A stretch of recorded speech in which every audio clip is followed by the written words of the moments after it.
again. But it's the only way you're ever gonna learn. You look back and it's all in the past. I'm dwelling on the thoughts I cannot say to you. If I don't say the words, then maybe it's not true. And it feels alright. Good evening, welcome along to NUFC Matters, a pre-recorded version of the Fans Forum. Big welcome to Sam, to Spenny, to Ian, to Darren and to Kevin as we spend the next hour chewing the fat about some of the topics that people are talking about with Newcastle United. And I wanted to start, Sam, about Ivan Toney. We talked about this on the professionals. Now, he's been linked again with Newcastle. And unfortunately, Barry can't make it tonight. But Barry's already got him on his list for the January transfer window. I've said I wouldn't want Toney to come back to Newcastle. Now that I know that he bet against the club, as part of... he's betting, which has now got him a ban from football. He can't play until 2024. Obviously, he start training again this month for Brentford, but unavailable to play in the Premier League as part of his ban. I just want to know what you guys think about Ivan Toney. He didn't do well at Newcastle. Rafa didn't like him, got rid of him. He's gone on to Brentford. He's done very well. He's become quite prolific down there. Would you like to see him at Newcastle? No. His attitude for what we require is just not what, it's not what we need. I wouldn't sit happy seeing a striker play for us knowing that he's bet on us to get beat. And the other thing as well is how many penalties do we get a season? Because nearly most of his goals seem to be penalties. I mean, it's rare we get them. So, but not for me. I think that if he had the chance, if he had the first time, I think we should have kept him in. Obviously, Rafa thought otherwise and got rid. So I think, as you say, people say never return, and I think we should just look elsewhere. If I'm being honest, I don't like how his attitude comes across. Sometimes he comes across very cocky and quite arrogant, and I know people might disagree with that, but I want somebody who's a bit level-headed, who's a bit he's got completely the wrong attitudes. What I'm trying to say is, for me, I want somebody who's, to me, he seems like he's using the clubs he's at as stepping stones as opposed to want to win things for that club or do things for that club. I think, obviously, he's been apparently spouting off that he wants to leave in January or he wants to leave in the summer or whenever he can. But I don't like that from a player who's already thinking about their next move when they've come already, when they join another club, already thinking about the next path. And I think that's him. I think if he was to come back, I think he would already be thinking about his move after Newcastle as opposed to doing something at Newcastle. So, just not for me. Not for me. I think we should look elsewhere. Okay, Spenny, centre forward, Ivan Toney, linked with Newcastle again. January transfer window is a fair few months away, of course, but forward planning and all that. Would you have him back? No, I wouldn't. I've watched his podcast. I don't think you have as well. I mean, he's well up his own ass, to be honest, for me. And he's saying things he hasn't done, and he's playing the race card a few times as well.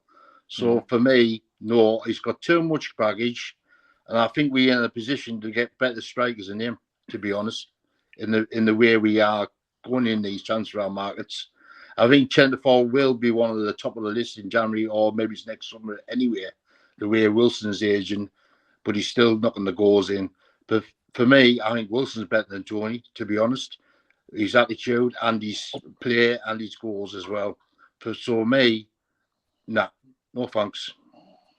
Okay, fairly one-sided at the minute. Ian, are you going to change things here? Are you going to give a vote for Toney? Are you the same as everybody else so far? What do you reckon, Steve? Oh, I think you might like him. I don't know. I've just got a feeling you might like him. Ian is a worky ticket, like. No, I'm not had a drink tonight. He's sober tonight as well, isn't he? So I keep watching what he's very saying. weird. Not used to it.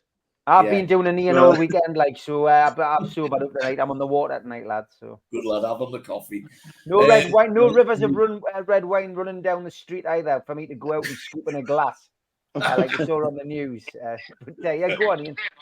Yeah, not for me, mate. He's as the other lads said, a lot of his goals come from penalties. We've got people who can score penalties. The way I look at it is, is he an upgrade on Wilson? Possibly, because he's younger, but he's not. He can't finish like Wilson, and he does do a few things okay. But what I really look at Isak. How much is he going to cost us? Number one, he's going to cost us probably more than Isak, or around the same as Isak. And who's a better player? Isak. We'll find another player for the same money, if not cheaper. That's much better for me. So yeah, I don't like his attitude. It seems that he falls out with people left, right, and centre. The gambling thing's another thing which I don't think the Saudis would like too much. And they signed the checks, obviously. So yeah, it's a no for me, like, definitely. All right, okay. Time for your opinion on this one, Kevin. Would you sign Ivan Toney? I would have done until he's reprimand betting against whoever was, whatever he done. I don't know. I didn't know he'd bet against us and whatever, but I seen him when he was a youngster, and he was one of the shining lights of that academy system coming through, and Rafa didn't like him. So I thought when he went away on like in Northampton and now in Brentford, I thought he matured, obviously, but obviously not. That hasn't occurred. So obviously think something's went wrong in his life. So yeah, I would have done if that didn't come to light, or even if the betting wasn't the issue or whatever, I would have still probably had a little sniff at him and see if he would come back. But for me, I would go for, yes, I mean, he's raw, he's fresh, and probably an all-round better player. I would go and have a proper look at Evan Ferguson from Brighton, because I think he's an all-round better footballer than him, and he's a better age. So yeah, I would have done, but since all the revelations in the past, year or so, however long it is, now I'll move on. Okay. Ivan Toney, Darren, would you go for him? Well, I'd hell go for him. I'll keep him there. I wouldn't touch him on the boards, Paul. It's trouble. Big capital T. Wouldn't entertain him at all. Simple as that for me. He only scores goals from penalties. It's rather didn't like him. Says a lot, doesn't it? Do you know what I mean? I wasn't a fan on Rafa. But if he didn't like him, didn't get sniff, he's kind of been lucky in his career anyway, hasn't he? Like, where he's come from. But I wouldn't touch him, Steve. Okay, George. Good evening. Hello. Sorry, I'm late. Don't worry about it, mate. Don't worry about it. Discipline, George. We're just talking about Ivan Toney. He's been linked with Newcastle. Yeah, I got you. Would you sign him? No. Definitely not. Definitely not. Somebody suggested they should look at why Rafa was not keen to keep him and allowed him to go out, and that should tell you enough. There was a group of players of a similar age to him, and they got moved around, and he was one of them. And I never found out what was the issue was, but I'll bet my bottom dollar it had something to do with betting on the horses and all sorts of things. So, no, I wouldn't. I just doesn't have a good, doesn't sit well with me that somebody would. I can understand somebody doing it 3 or 4, 20 times just to have a bit of fun, get the experience, but 700 bloody times, come on, that's not an accident. That's somebody trying to do something really, really naughty. So no, thank you. Don't want them. No. Simple as that. Okay, that's a clean sweep for the panel today with regards to Ivan Toney. If Elliot Anderson, Sam, came and asked you for some advice, and he said to you, who should I play for at international level? Should I play for England or should I play for Scotland? What would you advise him? Firstly, if he comes to me, I'd be a bit worried, to be honest, because I'm not very good at giving out advice. Well, hypothetically, if you were the last person on a desert island, and he just flew over to see you, and he asked you, but joking aside, which way do you think he should flip this coin? Because this is interesting. He looked as if it was all signed and sealed with Scotland. He committed to it. He'd been called up. Then he pulls out the squad with an injury. So he misses the first game, misses the second game. Then Gareth Southgate bigs him up in an interview, and people are saying he's got his head turned. So it's an interesting one. Where do you think he should go? I think Scotland, because I think to me, it's Scotland. He's going to be guaranteed to get games for them more often than not than what he is for England. Southgate's the type of person who will regress a person, whereas if you look at Scotland, he's going to play. You would say he's going to play more often than he's going to be sitting on the bench or get called up and just train.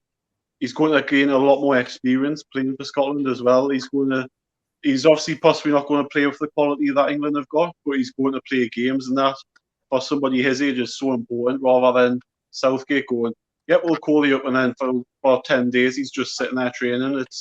It's not good, that, just sitting on the bench doing nothing, or not even being on the bench, or not playing at all. It's not good for somebody his age. He needs to be out playing, and I think Scotland's probably the only choice. I really don't see why. To me, if Gareth Southgate came to me and said, "Oh, I'll call you up," and all that, I would look back and think, yeah, but you do that with loads of other players and don't give them a chance. That there's countless players in the past he's done it to, and he's just not played them. So for me, it's got to be Scotland. Okay, Spenny, same question to you. I mean, we heard Stu on the professionals yesterday saying, that from his perspective, he feels that Anderson would, the easiest sell to Anderson would be, we're going to be going to Euros and you're going to get game time in a major international tournament. So that should be a big selling point to him, because Anderson's not going to walk into the England team, who will also be at the Euros next year, is he? So is that the way that he should be thinking, or should he be thinking, well, England's got the better history, they've won the World Cup, what's going to turn his head on this situation, do you think? If he came to me for advice, I would just turn around and say to him, right? I would turn around and say to him, I don't give a shit who you play for, son, as long as you come back fit for Newcastle. Simple as that. Good point. Internationals don't interest me whatsoever now. They're boring, especially the Southgate of England. You put it on, you got to stay quick and watching the cricket. Honest, it's poor. He's poor management. He's got a 50-year-old centre-half when there's better centre-halves than him in the country. He's got Henderson there playing for them as well. There's better players than them, and he's just picking his own bloody crew. So, yes, I agree he should go to Scotland, but I hate Scotland, so no. England. straight talking, straight from the hip from Spenny again. Ian, Elliot Anderson, what should he do? He's in a quandary. Well, if he wants to play international football, I'd say his best bet is going to Scotland, definitely. I don't think Southgate's going to be around that long. I'd say Southgate's probably bigging him up to weaken Scotland more than to have a real eye on playing him as a first-team England player. He's yet to sort of break through into our team, into the first 11 at Newcastle. I would say he's probably going to be better off playing for Scotland, getting international experience, and learning the trade that way, and forcing his way into the Newcastle scene. As much as I don't want to strengthen Scotland, I think that would be personally for him the best bet. Okay. Same to you, Kevin. What should he do? I would play for Scotland. Yes, agree with what everybody's saying, but again, international football is international football. Then they will probably qualify for the Euros. So then there's another step up. Now he's playing Champions League if he can force his way into the Champions League setup. And plus international friendlies. International friendlies, they are what they are. But again, it's that experience of playing against different types of culture, different types of ways of playing. And that will ultimately help us. I don't see him getting a sniff near the England side. Kieran Trippier can hardly get into the side. Callum Wilson's nowhere near it. Because, I understand Southgate in terms of favouritism and all that sort of crap, but at the same time, for me, Scotland all the way, because, again, we've got JC, a local lad who can nurture him and coach him properly. Steve Clark, who's been at the club, can do the same thing. So they can just, the Geordie Maradona, right? So they'll just let him go play football regardless of who they're playing against, and just let him enjoy international football, what it should be, and get as many caps as he possibly can. Okay. Looks like we're going for another clean sweep here. Darren, would you tell Elliot Anderson to go and play for Scotland? Yeah, I would, Steve. I would say, mate, you've got any chance on the Southgate because he's the most boringest man going. But I thought of watching England now. I might watch the match in Eat Lakes. Something to watch, but yeah, he was like, you tell his grandkids when he's older, he's played for Scotland, who he's played against. He's not going to get called up for England realistically. When Southwick goes shortly, new manager comes in, he's going to pay all his people. I just don't think Ellie Anderson will get a fair crack at England. So yes, go for Scotland, 100%. Last on this subject, George, what about you? Well, I've got to say, when you were kids and played in the street and you're desperate to get picked for one team or the other, you wanted to play for the best bloody team, didn't you? Oh, but unless you thought you could get the position you want in the other team, and that's where he is. Does he want to play for the higher opportunity or more game time? And I think you should go for more game time. So that's Scotland for me. Yeah, he'll get a lot more game time with Scotland against all sorts of opposition, and guided by the likes of JC and Steve Clark, he'll get as much coaching and excitement out of that as he will with Southgate. The other problem with England, of course, is for any player north of Watford, is to actually even get in the squad, never mind in the team. You look at the history of the number of brilliant players we've had who should have played for England and never played for England. And part of the reason was they lived north of Watford. And I know that sounds trite. Yeah, well, it's trite, but it happens, and it's happened for years and years and years. Go back to the big hero, my heroes, even Jackie Milburn should have played for England stacks of times. Nay way. And Elliot Anderson would face that as well, I'm afraid. It's a sad fact that if you live close to the capital and around a certain other clubs in the northwest, you've got a better chance than if you live in this part of the world. So Scotland, Elliot, shake your head, man, and get into the Scottish team. Yeah, go for it, Ori. Another clean. What's going on, Steve? We're agreeing today. What's going on? So not right. Not bad.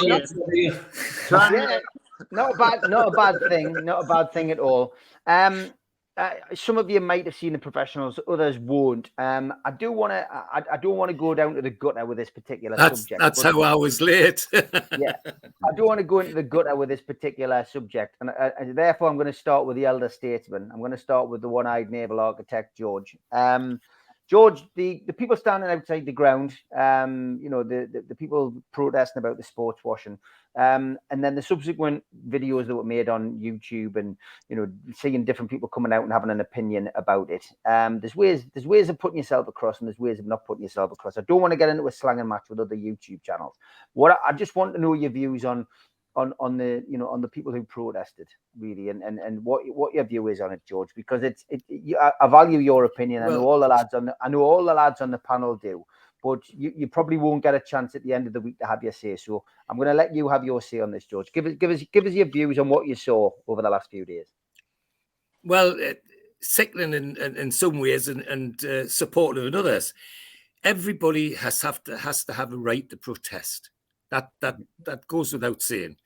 But I've got to say, you need to pick your target as well, and how you do it. I mean, one of those people there was saying, one of the protesters was saying, support the team, not the regime.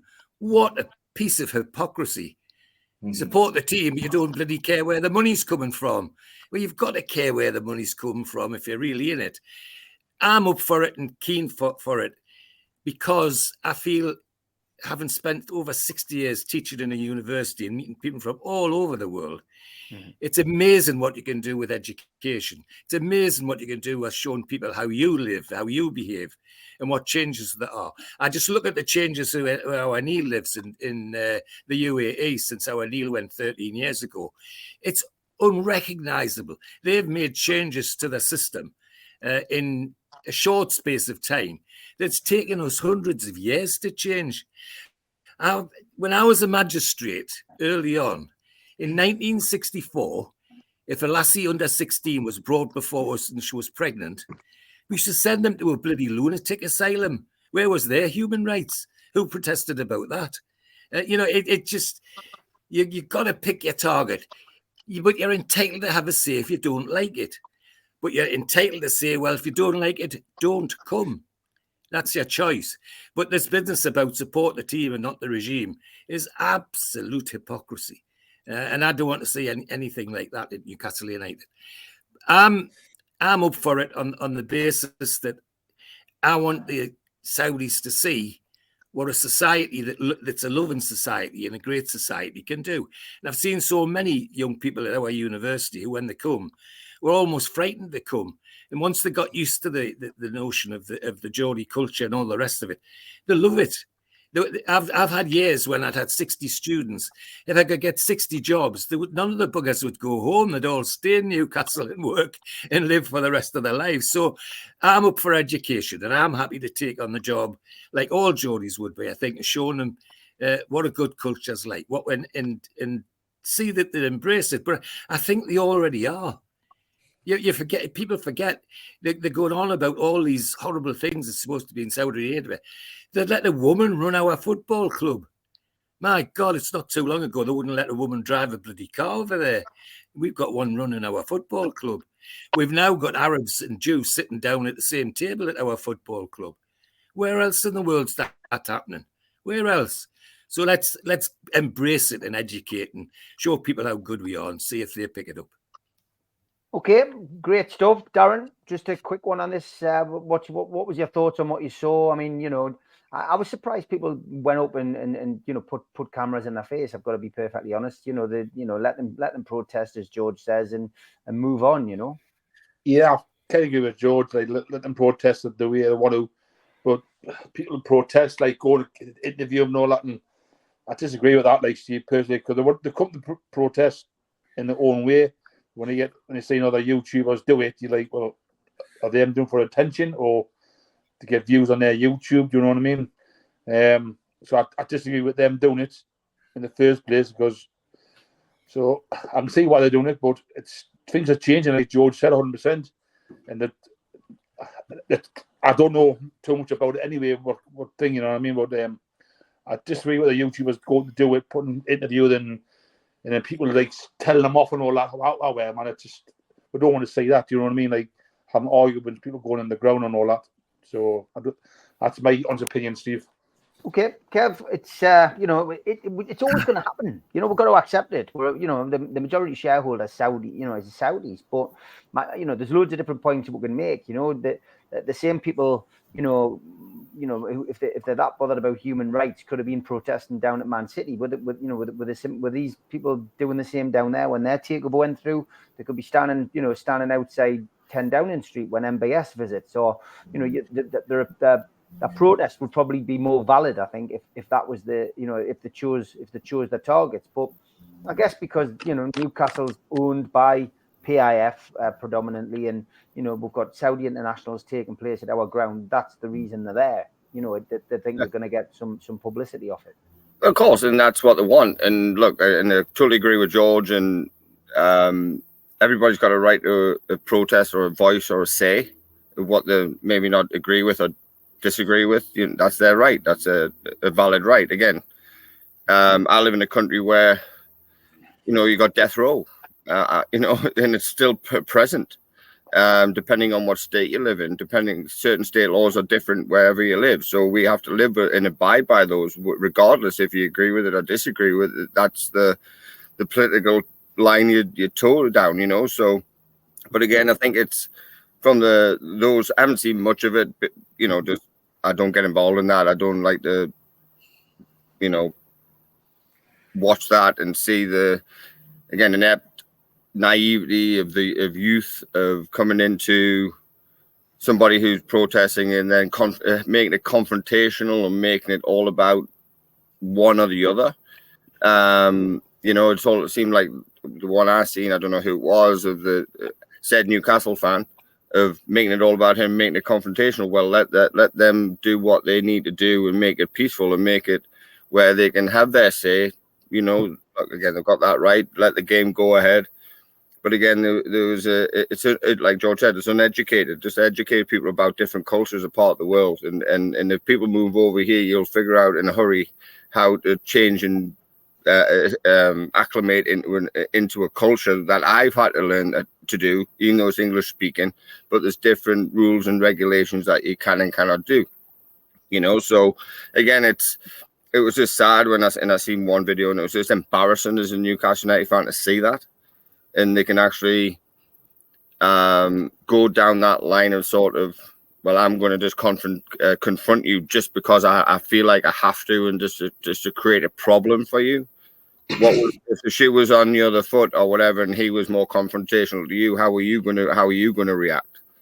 You know. So again, there's two sides to every story. So again, I'm all for the protest. That's fine. Look, do what you need to do, but at the same time, can we just make it a little bit more peaceful? Let them have their say. Let the club move forward, and we'll all move on together. There's bigger problems within the world than just this one incident.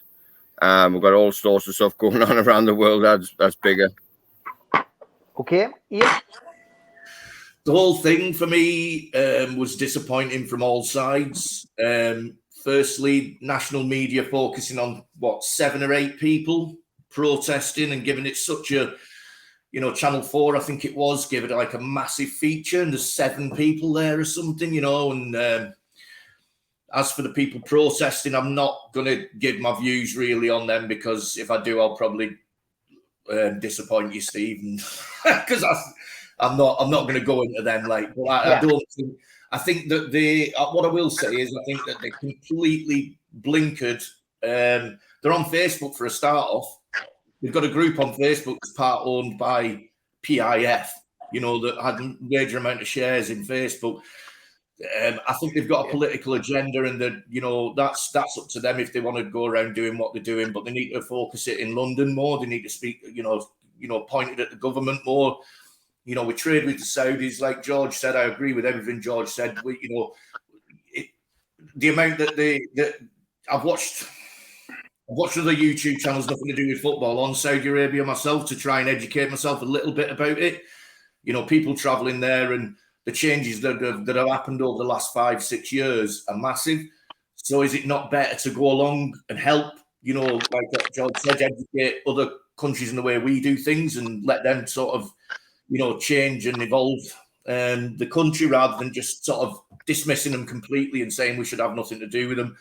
And with regards to the other podcasters, which I'm not going to talk about individuals, I just thought that some of the things they were filming just made us look like a bunch of muppets. Some of the young kids giving these guys grief. You know, I don't like I'm going to be honest here. I don't like the bloke who's heading it up. I think, you know, I'll not comment on him anyway. But I take it as I don't like him. But, you know, some of the other people there were taking abuse off, you know, fans who, you know, they've not got 2 brain cells to rub together. You know what I mean? So I just think the whole thing was disappointing and actually pointless. We shouldn't be giving them a voice as Newcastle United podcasters. I say we, I mean, you know, channels. And that's my opinion on it. Nah, good stuff. Spenny? Well, I'll go in, but I won't be political, obviously. When I saw the video, I thought it was like a young lad abusing an old bloke, to be honest. And that's what it basically was. It just shows how this country's gone, in like respect for the old and respect for other people's views, to be honest. Also, the lad was even more embarrassing when he was in person trying to say he was Anthony Gordon as well, which I felt absolutely disgusted in. He's not taking the piss out himself, he's taking a pee out of the club as well, to be honest. It was just staged for his benefit and for their benefit, if you ask me. They got publicity they wanted through when they showed the video on Twitter and how many people viewed it, and the lad got publicity for him talking like that. So I think it's a lot of fair enough. People have got a choice of protesting this country. Don't get us wrong. The same leader of this group, I've seen tweets what he's done in the past, and he's had a right go at Alan Shea before even the takeover started. And the things he said about Alan Shea was absolutely disgusting. So that's what I think anyway. Okay, Chippers. It's quite simple. They're protesting in the wrong place. why don't they get themselves down to Downing Street and protest at the government? Because that's the country we live in. I mean, I'm not being disrespectful, but this country isn't exactly perfect itself. I mean, we let a prisoner escape from prison last week. Do you think that's great? I don't think that's great considering his record. So I think people need to stop throwing stones in glass houses. And I think until this country gets itself in shape, I think people need to stop looking at the wider picture. And until, like I said, until this country's all fine and dandy and perfect, don't worry about other countries until then. But again, some of the fans that are too young, I don't think understand. I don't think they understand politics or religion or anything like that. And probably obviously had a few drinks before they've went there and fueled up on alcohol. And it's not a good mixture to do when you're having an argument with people to fuel yourself up on beer or do whatever. But I also think that I just wonder how these individuals protesting got there. Did they get the bus? Did they drive there? Did they get a taxi? You know, all have something to do with Saudi Arabia involved in, you know, have they flown on aeroplanes before? Have they been on holiday? Have they took trains, etc., etc.? So we can be here all night, but I just think at the end of the day, you can protest as much as you want, but one, don't give them their time, and two, if you're going to protest, go to the government, because that's where you'll get heard the loudest. Just on a little point, Steve, before you go on the next one. I like to say there's no difference from what me and you did a few years ago and got a bus all the way down to London and trains to protest down London. Correct. The same thing. Why hasn't he done that? Good points, Benny. Good point. Good point Steve, by all of you. Go on, George. Steve, can I quickly come back? Beware of the non-experts as well. Remember what happened when the takeover took over. And outside St. James's, we had lots of people waving Saudi Arabian flags and had their tea towels on their head to look like Arabs. All the experts here were saying, stop, you're infringing. Well, back in Saudi Arabia, they were all delighted. They thought it was bloody wonderful. So that, you know, that's the range of experts we're dealing with. Great stuff. Well said. Good points made by everybody. Time for the ads. We still do 7 NUFC Matters show a week for free. But if you want to help support NUFC Matters, then there are a few ways of doing it. Hit the like button on each live broadcast and video. This helps the channel grow. Hit the subscribe button and select the all notifications bell so you don't miss a single show. If you want to help us financially, then you can join the channel using this button with the membership starting at $1.99 a month. Or you can drop us a donation in the chat using a super sticker. We're also looking for sponsors. If you'd like your brand advertised on the flyers for the show and featured during the ad break, then email John at nufcmatters.com to arrange today. A big thanks to all our sponsors, Skips and Bins. You can find them at skipsandbins.com or telephone 0800 25 45 25 3. Email inquiries at skipsandbins.com. Website skipsandbins.com. Easy contract free and pay-as-you-go waste collection. Big thanks to Mr. Vicky's sauces handmade in Cumbria. You can order them from their website, mrvickys.co.uk, or by telephoning 01768 210 102. A big thanks also to New Workwear. You can find them at newworkwear.com. They're an agile and dedicated workwear provider. Welcome back as well to United Travel. They are a UK coaches firm and they are based in the Northeast. They've got 2024 tours and you can contact them on 01670 632 460 or mobile 0791 666 4174.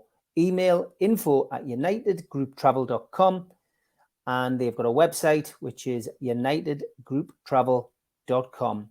There's no strangers on their tours, just people you haven't met yet. Big thanks to them for their sponsorship. Big thanks as well to Media Arts, and they supply all the video technology. If you want to become a member and get a cup, a pen, a membership card, and a scarf, then get your smartphone and put it over this QR code. It will take you straight to the membership pack. It's a £25 one-off fee. You can also go to NUFC Matters website and search membership pack to book today. If you want to help the channel, then subscribe to it by hitting the subscribe button. Hit the thumb up under the video to like the video and click share to share to your other social media. We're also available as a podcast on iTunes, Spotify, and other podcast providers. Don't forget, we help the food bank on this channel. If you want to do so virtually, go to nufcfansfoodbank.co.uk and make a donation today. The Alan Shearer raffle is back on. 150 tickets, £1 a ticket, win a limited edition signed Alan Shearer ball. Enter today at nufcmatters.com. Okay, we're going to start looking ahead now to the match at the weekend. Newcastle United, of course, taking on Brentford at St James's Park. And another big game, another big test. It is a 5:30 kickoff, and it is not 4:30 on Sunday. It's now 5:30 on Saturday. We do know that Joe Willock and Emil Kraft will both still be out a little bit early for team news, so early in the week. Sandro Tonali won't feature in his international game, which is obviously tonight as we're pre-recording the show. We're hoping that he will be okay for the weekend. As we've already touched on, Ivan Toney remains banned from playing for Brentford after admitting to illegal betting charges, most of them against Newcastle. It has to be said, in one particular season. Thomas Frank's side are unbeaten in all 4 Premier League games this season. They won 3-0 at Fulham away fixture, and they've drawn all 3 at home, 2-2 against Spurs, and Bournemouth 1-1 as well. So, look, they ended last season with 5-6 out of win. They're in decent form. Referee is Craig Pawson. VAR is John Brooks. He had no less than 4 games in charge of Newcastle last season. A trio of draws, 1-1 at home to Bournemouth, 0-0 with Manchester United, 0-0 at Palace, and a victory 5-1 at West Ham. He's a big fan of Joe Linton. He's shown him a yellow card in 3 of those games. So, yes, this is going to be interesting. And it is interesting because Newcastle have had the hardest start to a Premier League season I think any of us can remember. They had a wonderful win against Aston Villa. And then in the following 3 games, lost against Manchester City, as we know, by the odd goal by 1 goal. Liverpool, they should have won that game. They lost 2-1, and then Brighton, they collapsed in a 3-1 defeat. So this really is a big game for Newcastle because they need to get back to winning ways. It's in front of a home crowd, but he's going to have decisions to make in each of us because we're all looking at this now and thinking, what is he going to do to change things? Well, he might have that taken out of his hands because Brazil, of course, kicking off slightly later with the game being moved back to Saturday. We don't know whether Bruno and Joe Linton are going to be back in time and capable of setting foot on the pitch. We don't know what the situation is with Tonali and whether his injury is going to be too severe. But he may have the changes taken out of his hands, Chippers, and sometimes that's the way you find the solutions to the problems. Yeah, I mean, I think the key thing for Saturday is just to get identity back, get the high press back, get what we did so good last season, where we literally pressed teams into submission and they couldn't cope with us. I felt we lost that massively at Brighton. I mean, early on, I thought it looked promising after our first 5 minutes. I thought we should have been 2-0 up, and then for some reason we just collapsed. It was like at 0-0 we collapsed, and I thought we're not getting beat. We're drawn 0-0, and we just seemed to couldn't pass a ball. We couldn't do the simple things that last season we could do pretty cosily. About the Bruno Joe Linton thing about him coming from South America. Obviously, we don't know the story with Miggy as well.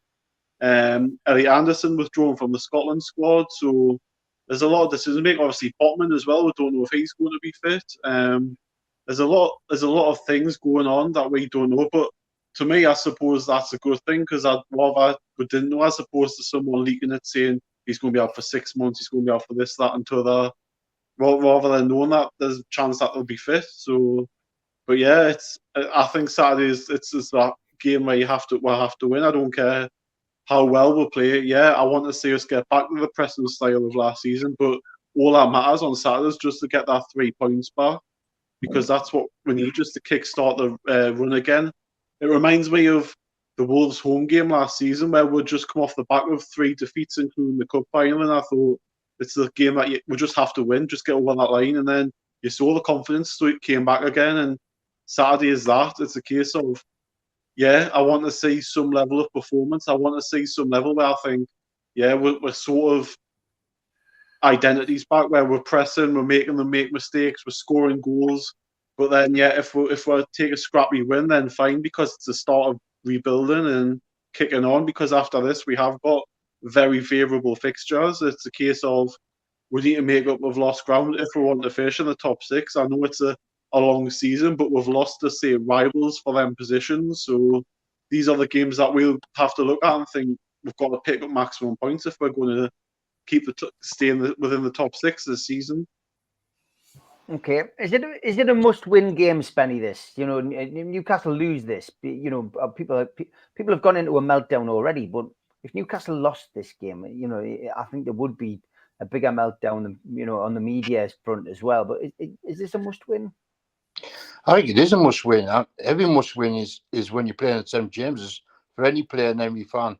Man, regardless what you're playing, who you're playing, you always want to win. Simple as that. And I also think Brentford is a very physical side. I've watched them against Spurs and the other teams as well. And I think Longstaff should get in, because I think he'll handle the physical side of midfield. Like you said, we don't know when Joe and Bruno's coming back. Tulani looks, I've heard today, might be out till Milan game. He'll be out in the Milan game. So I don't think even if he is all right, I don't think he'll put him in. I think he'll rest him. I could see us, going on a little run here now, 6 or 7 games, like Sam said before, like with that turn. And it seems as though we don't go like a long haul like we used to in the past, like going 4 or 5 games losing without a win. We've got a team here. It's a top 6 team, simple as that, and we'll win. Okay, same question to you, Ian. Must win game. This. What would you? I think he's going to find a team here through default. I think that's what's going to happen. But is it a must win game? I want to win the game. We want to win the game. I would say it's more of a must not lose game. I think you're right. It's really hard to say. We've got so many people who are doubtful. It's impossible to predict an Eddie Howe team anyway, isn't it? Really, let's be honest. But I think it's a big game for us. I think we will win. Actually, I do, and I think you're right. He'll solve some problems because he has to solve them. A couple of weeks off with the majority of the squad will have done as well, or a week and a half, whatever it is. So I wouldn't go as far as saying it's a must-win game, but if we want to be there or thereabouts, we've got to be winning these games, haven't we, really? So, fingers crossed, mate. But I do think that he needs to seriously look at Joe Linton's fitness, because, Big Joe, he was my player of the season last season. But a lot of the problems I felt that we had last week against Brighton were down to the fact that Joe was not fit enough. He wasn't pressing, he wasn't closing down. He wasn't the Joe Linton that played last season, and there was an issue there, whatever it was. I would have had him off. I was shouting to get him off in the first 15, 20 minutes because he just wasn't doing what he needed to do. A lot of people then turned on Bruno and Tonali and saying that they weren't great. But when you lose, if you're playing with a midfield 3 and only 2 of you are actually running and moving and making yourself available, it becomes a lot harder, So I think we need to pick players who are fit. And for me, he's got a big decision to make at left back. I think that's one of the major decisions I think he's going to have to make, and possibly this week or the week that it happens. Lewis Hall, do you think? Yeah, I do. Like he played 12 games for Chelsea last season. When he played against us, the 2 games he played against us, he was probably their best player in both games. Certainly in the game where we beat him 1-0 at home, he was definitely I think that was the first time I'd actually seen him play live, and because I think that was his debut, I think, wasn't it? Yeah, for him rightly, and he looked quality then. So yeah, he might not be at that Eddie Howe fitness level, but let's be honest, Target's had a go. He didn't out for me. and we're probably going to need Dan Burn at centre back. So I think this is probably the time where he needs to bite the bullet and put him in and see what happens. For me, that's my opinion. Well, hopefully Botman's fit, so that might solve one problem. But we'll wait and see. Obviously, we won't know it later in the week.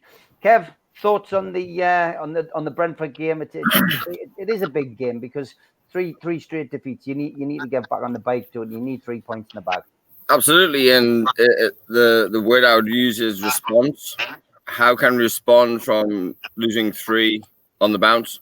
The stats that you just reeled off, it doesn't seem like they score many. You know how Brentford play; they'll go back to front quickly. It's just how we deal with that in the game. But again, I think Sam said it in terms of our intensity from the start, and I've said that right from pretty much the Man City game until now. That our start has been very poor. We haven't been on the front foot, dictating the tempo of the game, how the game goes. Again, if we can compete with their physicality, which pretty much what Thomas Frank does, playing our final third, get the ball long, and play off second balls and then score and penalties, etc. And Tony normally scores from them, but he's not playing. So if we play again, depending injuries, obviously the from what I'm understanding, Tonali's a muscle injury, Miggy hobbled off with another muscle injury. So depending on the severity of those, then again, like you said, Steve, it could be a blessing in disguise where he could find an actual team. Just like when Joe Linton found himself in midfield and Keane Clark got sent off, who would have thought that? And look what's happened. Look where we are now. So yeah, love a win. That's what we all want. But again, what I would really want to see, I probably won't see the game based on work commitments, but it's just a performance level that we need to show. Not like, yes, Villa was Villa, and we shut out the gates quickly, and all of it, and it was 5-1. Scoreline really didn't reflect the performance, but we really need to put a performance in this, regardless of result. Yes, we could go 4 unbeaten, but I'd rather have a good performance and show the way that Eddie Howe has now had 10 days to get the team where he wants them to do. Like I said on the last time I was on, get on his whiteboard, start figuring other stuff out, what he needs to do, and that's what he does. That's what he has to do is his job, and that's what we do as coaches. You have to figure out how can you make your team better outside of your run of results. So okay, well, we've got beat 3 in a row. So can you now not wipe the slate clean, but wipe the slate clean and move on? How quickly? Can I just jump in? Because I forgot to say something that I really wanted to say, which was going along with what you're saying there, Kev. Is like, our mantra is intensity is our identity, and that wasn't the case in the last game. There was no intensity, and if they come back and play with the intensity that Eddie Howe's team played with last season, then I think we win the game, and that's what he's doing. I think more than anything. That's why we've been beaten 3 games in a row, because of that intensity hasn't been there. So if you've got that intensity going into the game, yes, you could rile a team up, you can get them up for it. But again, once they cross that white line, it's up to the 11 players on that park to give everything that they have. And the phrase that he used countless times last year was empty yourself. We've got plenty. Now we've got more options available where if those players empty themselves, now we've got quality to come on, or whoever he decides to go with, other quality is going to come on in different aspects. So I think it's a very winnable game, and I think we'll not turn them over, but it's going to be a difficult game. Every Premier League game is difficult, but I think we'll probably, show again like a Villa where we can just absolutely rip you a new one and put a performance in and get a big result. Okay, Darren, Brentford, huge game. Yes, it's kind of, I say it's a blessing for Eddie, or not a blessing, but blessing for me personally, because I think you need to change it up massively. I'm hoping Sven Botman's back, because you can tell if he's not there, he's a big miss. I'd have to agree with Ian for once. I'd play Lewis on the left back, 100%, because I watched Dan Burn. Dan Burn doesn't overlap. Yeah, Anthony Gordon, Tucker does, but Dan Burn doesn't. I'm not saying he hasn't been planned, but he hasn't been playing good. But I think Eddie needs to change things up. And if Longstaff must play, it all depends how Tonali is. Can he play on Saturday? That's what we'll not know till Friday. Do you know what I mean? But he needs. And if hopefully Ellie Addison's okay, would he give him a start on Saturday? And I would play Barnes on the right, going on the left, 100%, and Wilson up front. That's what I would do. I would change it up completely. Because like you say, we need it on Saturday on that. But I don't care how we win. I couldn't care if it was in the 89th minute of somebody's bum going about the net. As long as we win that game on Saturday, just start get morale going again. Okay, George, thoughts on this one? Well, must win is how I'd say. Spelly's absolutely right. We can't win at St James's Park. We've got a big problem. But most of all, I want to see the team that I was enjoying, the Newcastle United I was enjoying back end of last season, come back on Saturday. The last game disappointed me because I couldn't see a team at all. There were periods of time we were totally dishevelled, and passing was gone, intensity was gone. It was just a different group of people. I want to see the team I enjoy watching coming back again. I'd also like the protest, the bloody way the TV get to change the games around, because believe it or not, lads, I was hoping Sunday would be my first visit back to St James's Park again. Now it's on bloody Saturday, on a Saturday when I've signed up to do a lecture at the university. So as the match is kicking off, I'm in a lecture theatre in the Armstrong building talking to some visitors. But seriously, yeah, I want to see the team back. I want to see my team back, and we just haven't had it. If there are injuries, enough injuries, and force them to do changes, well, that's what we've got to get used to. We're in the Champions League. That might be where we are with big matches then. And he's going to have to bring in Longstaff and others that are on the fringe, and give Elliot Anderson a start for a change. I mean, we've been talking about his international career. What about his Newcastle United career? Let's see him start a bit and not just be sitting as a bit player at the moment. So, yeah, must win. I'd agree with you, Steve. I would call it that, because in Spanish right, we're at home. They're the matches we should be winning. Shouldn't even be any doubt about it. But most of all, I want to see a very quick, competent and well-managed Newcastle United team take Brentford apart. Yeah, it's the same for me. I want to see the same. George, we'll keep your prediction till Friday.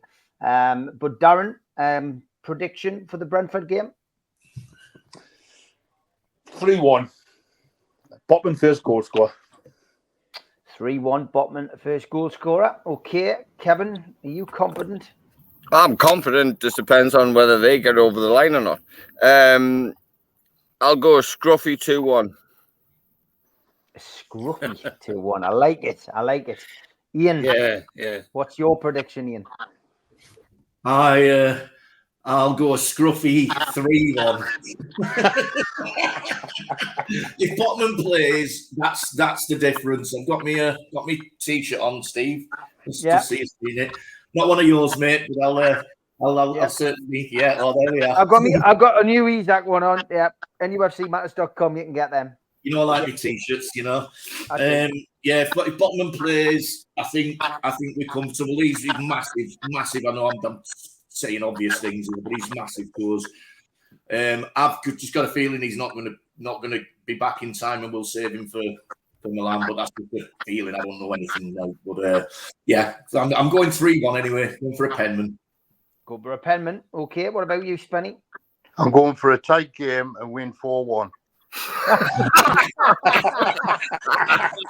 Is it scruffy though? Not scruffy. I'd just like to say, don't forget to watch A New Brady Criminal You can then download it from Amazon and Sky. Spenny Mag, sponsored by Steve Reeve. He's right there. Thank you, mate. Thank you. It's top 100. It's outselling Mission Impossible at the minute and Equalizer 3. So thank you. To The everybody checks in who's the post, downloading. Benny. Yeah, it is definitely. Kim, has your prediction, mate? I'm gonna go for a 2-1. I'm going to say it'll be like the Wolves home game last season, where after the back of a group of defeats, we'll be winning 1-0 half time and they'll equalise second half, and then we'll go up and score the winner. I'm not going to say who's going to score because I don't care. Could be anybody. I mean, Dan Burton scored 2 goals as far as I care. I don't care who scores. Great stuff. Well, it's a positive panel tonight. We've had a good natter about Newcastle United, and everyone's predicting a win. Great stuff. Well, agree tonight with some streams. First time ever. That's a new one right there. It is. It definitely is. Yeah. It definitely About is. me mate. About me mate tonight. You've been mild. You'll agree with you, doesn't it? Great. Can I just apologise for being late, Steve? George, we're paying you, George, 2 weeks' wages. Yeah, 2 weeks' wages, George. Well, me brother-in-law's. Oh, that's right. Yeah. Brother-in-law's funeral today, and that was quite important. So, it's been a strange day. Good to see you, lads. Good to see you, lads. You'll have given him a good send-up, I'm sure. I'm back 10 o'clock in the morning with Supermac and Gibbo. So look forward to seeing you on Thursday. And don't forget, the Amigos is live. Me, Steve, Mitch, and George will be live 5 o'clock until 7 on Friday night to kickstart your weekend. And I will be able to cram in an Eddie Howe press conference as well. So look forward to doing that this week. All right. Thanks, everybody. Take care. See you soon, lads. Cheers, lads. Have a good one. Good night, everybody.